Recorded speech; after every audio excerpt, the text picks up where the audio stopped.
What if your lower ribs don't move upwards in the inhale at first, at least not in a bucket handle manner?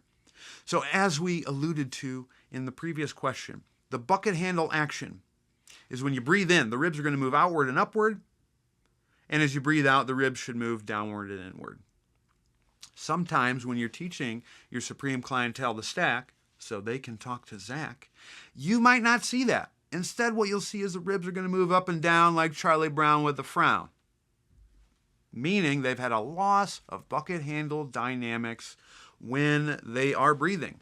And we want to do things to ensure that our supreme clientele has that, so we can have a restoration of movement dynamics in the lower rib cage, because that sets the stage along with some good stuff in the pelvis to make sure you can move in multiple directions and do all types of wild and crazy things.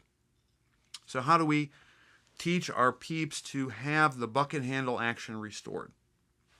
There are two keys that you need to ensure that you can get the ribs to move outward and upward as you breathe in. Key number one happens during the exhale. We want our exhale to be full and complete with a little bit of ab tension created at the tail end of the exhale. And the reason why this is because if I create a little bit of ab tension at the exhale, that's going to limit the rib cage migrating superiorly when I breathe in. Think about it this way, folks. If I'm breathing in and I see the rib cage lift up as one unit, that's because my accessory muscles, so your neck muscles, your chest muscles, all types of stuff like that, are lifting the rib cage up as one unit so you can get more air in, because there has become a loss of relative motion between the ribs when I breathe in. If I create a little bit of ab tension with the obliques, not a lot, not like I'm bearing down, but I get a little bit of ab tension, that's going to limit the accessory muscle's capability of lifting the rib cage up as a unit. So you have to have that in order to ensure that the rib cage moves outward and upward. But that's not all. You also have to do everything in your power to mitigate those accessory muscles kicking in during the inhalation. So the inhalation also got to be on point. You want to make sure that your inhale is silent, it's through the nose, and there's minimal upper body tension occurring throughout. It is not uncommon for your supreme clientele, when they breathe in, to use a ton of neck. You'll see this. Ooh.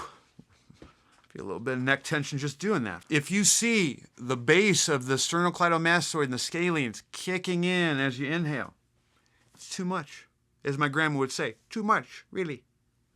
It's too much going on. We want to make sure that that doesn't happen. With both of these situations, one, a person being able to create ab tension during the exhale, and two, being able to inhale without creating tension, the first step that you need to cultivate with both of those issues is awareness. It's always the first step with most of your problems, isn't it? So when I'm coaching someone to do an exhale, I'll have them put their their hands right below their belly button. And I'll say, hey peeps, I want you to exhale, get all that out, make it smaller. And then I'll just tell them, hey, do you notice anything happening there? Or I might even say, hey, you ought to eventually notice a little bit of tension in your abs. Once they've gotten that, then I'll have them pause, keep that ab tension. Can they maintain it? If they can, cool. Then I'm going to move on to making sure they can maintain that ab tension while they breathe in. Once I've done that, then I might move on to the inhale and kind of go through the same process. If there's someone who's kicking in a lot of neck as they're breathing in, I'll say, hey, put your hands right at the base of your neck, and I want you to breathe in and notice, do your neck muscles kick in? And they'll go, oh, wow, yeah, they are kicking in on point. And I'll say, hey, fam, why don't you just try to breathe in and make sure that that stays chill? And I might just have them focus on that for a portion of time. if there's someone who can't create the normal stack breathing, in through the nose, out through the mouth, without engaging neck, I might circumvent them creating ab tension in the beginning, and I'll just have them focus on mouth closed, breathe through the nose, silent, easily, effortlessly, without engaging neck muscles. And once they have that and they can consistently get the inhale without the neck kicking in, I'll have them remove their hand, and then I'll throw in the exhale, making sure it's slow, drawn out, easily, and effortlessly. If someone is creating a bunch of tension when they're moving first, moving including breathing, you want to teach them to be able to create the action without the tension happening first. Because when I inhale, I need to create expansion, and if I'm expanding, I cannot have tension limiting the expansion. And that's what's happening when you breathe in. So to summarize this incredible question by Headhunter, 2 keys when you're performing the bucket handle and inhaling and you want to restore that. You need to be able to exhale enough that ab tension's created to anchor the lower rib cage, and then you have to be able to inhale with minimal tension created. That is more important than the exhale.